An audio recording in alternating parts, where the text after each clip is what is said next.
I'm here to talk to you about how to help your child make friends. Now, friendship actually changes for children through the ages. When children are very young, we think of infants, toddlers, it's really about having fun. And helping them make friends is really about teaching them appropriate social skills for that age. And usually there's a lot of parent involvement in terms of the sharing and managing behaviors and, maybe the grabbing toys or the hitting that starts to happen. And it's really about getting them involved with peers on just a very simple kind of level.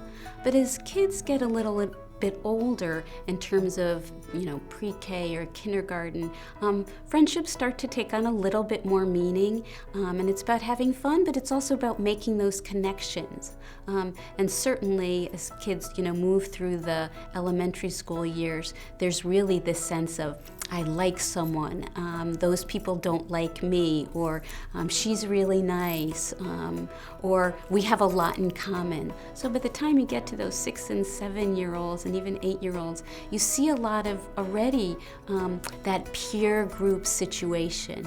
And you may need to help your child with navigating and understanding how to figure out what's the best way to make a friend or even keep a friend.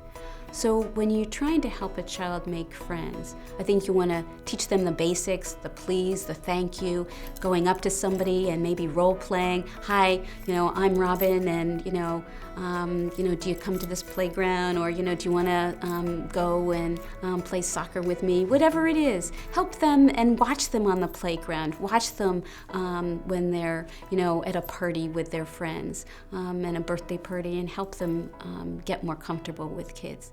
Now, if you have a shy child, you definitely want to make sure to put them in situations where they can practice maybe with a few people as opposed to a big group of people. You have to be careful with a shy child that you don't reinforce that shyness. You want to give them some maybe smaller experiences, one-on-one play dates, so they can get comfortable with one person.